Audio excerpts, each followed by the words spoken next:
Verdade. Caio, a Luciana, ela, por favor, pergunte sobre o dízimo, isso me perturba muito. Deve continuar, por exemplo, a dar o dízimo nessas igrejas, como eu faço ou não faço? Não, querido, o seu dízimo é de Deus, não é de igreja nenhuma. Isso. Não aceite nunca mais que se use Malaquias como texto que a igreja estelionatariamente tomou posse para ela, e que era um texto circunstancial.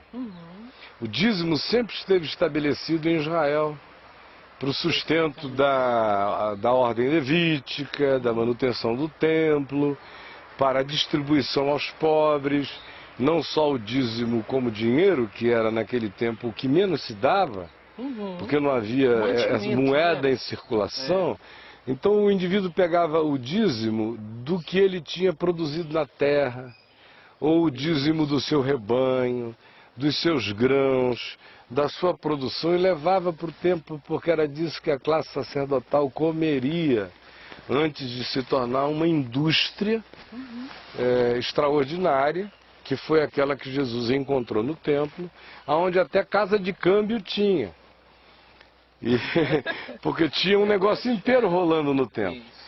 Tinha o pessoal que vendia as ovelhas 10 vezes mais caras, porque o pobrezinho do pobre, às vezes não conseguia carregar a ovelhinha dele lá do norte de Israel, a pé numa caravana para sacrificar no templo. Verdade.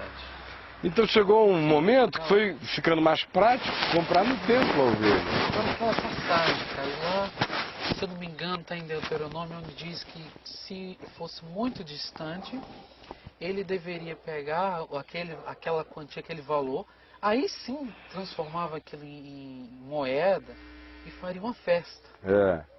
Então esse tipo de passagem bíblica de a gente nunca escuta hoje. Não, o que aconteceu foi o seguinte: os evangélicos fizeram de cada igreja local, essa que tem porta, placa escrito, primeira não sei de quê, fizeram disso réplicas do templo de Israel dos dias de Salomão. Então todo o templo evangélico é uma maquetinha, não na forma e não na estética, é uma maquete jurídica, é uma maquete de leis arrancadas do judaísmo e feitas em transposição como poder para a classe sacerdotal dos templinhos evangélicos. E ungiram aquelas edificações, aquelas construções, aqueles prédios, como sendo o templo-estado que tinha se tornado o templo de Israel, especialmente depois da volta do cativeiro em Babilônia. Porque antes do cativeiro em Babilônia, enquanto o templo estava erguido, o templo de Jerusalém não era a Receita Federal, não era ainda o lugar, o cofre de convergência das riquezas. Era só o que era devido ao ofício do templo que para lá ia. Foi depois do cativeiro em Babilônia, com a cidade toda destruída, a primeira medida foi tentar reparar os muros, a segunda vamos tentar construir, não era nem um templo, era quase uma capela. Tanto é que quem tinha visto o primeiro chorou diante da visão do segundo. E aquele templo ali, numa desorganização total, porque não havia mais rei, não havia mais um estado estabelecido, a única ordem prevalente era a da sinagoga, que tinha sido desenvolvida durante o período do cativeiro em Babilônia. Antes disso não havia sinagoga em Israel.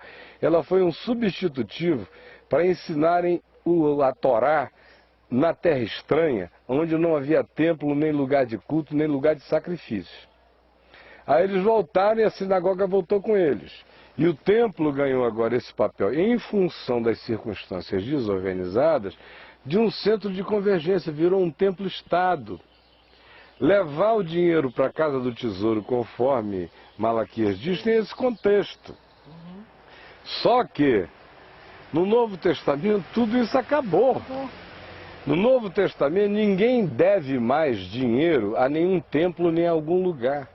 No Novo Testamento, dinheiro, que é chamado de Deus, de Mamon, é algo que o crente coloca sob o senhorio de Cristo, porque aquilo ali é uma potestade que precisa ser pisada e colocada no seu lugar de submissão. E o lugar de submissão dela é o lugar de serviço à solidariedade, à generosidade, ao amor, à ajuda, à ternura fraterna, ao socorro aos necessitados. Então, nenhuma igreja que diga, nenhum templo que diga, se você não puser o dinheiro nesse gasofilácio, você está em pecado, está falando da paz de Deus. Não. Isso aí é mentira, é manipulação diabólica, e eu digo na cara de qualquer um. Reúno a pastorada evangélica toda, eles não têm peito de me encarar. Ponham no Maracanã, um a um, se quiserem vir ao microfone. Eu vou chamar de mentirosos. Eles não aguentam argumento histórico, cultural, não aguentam nada, é só mentira, para o povo crer. Então, no Novo Testamento, a gente continua dando, e dando até mais. Muito mais. Dízimo é bobagem, dízimo é lei, é aquele 10%zinho do mesquinho. É igual a lei do divórcio, foi dada por causa da dureza do nosso coração. Porque do contrário, era para o cara pegar o que ele precisa para comer, beber, vestir, cuidar da sua casa, e o resto do produto facilitar a vida humana. É assim que devia ser. Esse é o espírito do Evangelho. Então no Evangelho, doação é livre. Assim como a do samaritano foi livre para quem estava caído. A gente, obviamente, usa de bom senso. Não é um doar perdulário e nem louco. Tem que haver alegria, amor. O indivíduo tem que ter o que dá, porque ninguém dá do que não tem. Tem que haver boa vontade no dar, e tem que haver outras coisas fundamentais. Número 1, tem que haver identificação da causa da necessidade, da carência verdadeira. Número 2, eu tenho que fazer isso a partir do gasofilácio da minha própria casa. Porque se alguém não cuida dos seus, especialmente dos da sua própria casa, é pior do que o incrédulo, ele tem negado a fé.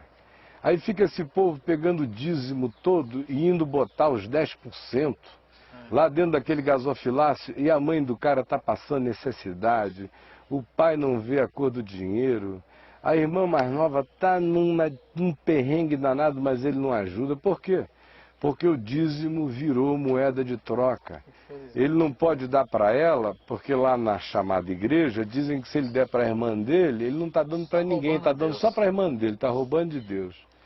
Então, como o negócio dele é usar o dízimo para do dízimo supostamente entrar na corrente exponencial de aumento de valores por essa suposta bênção de Deus estilo Amway e Herbalife, então ele não dá para ninguém, ele dá para o templo, porque só volta para ele se for para aquele canto ali.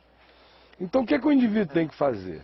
É óbvio que se ele frequenta um lugar sério, verdadeiro, sincero, que o instrui genuinamente na palavra, Paulo diz que é justo, bom, sadio e necessário que aquele que é instruído espiritualmente na palavra faça participante aquele que o instrui na forma de ajuda material àquela pessoa, àquela causa.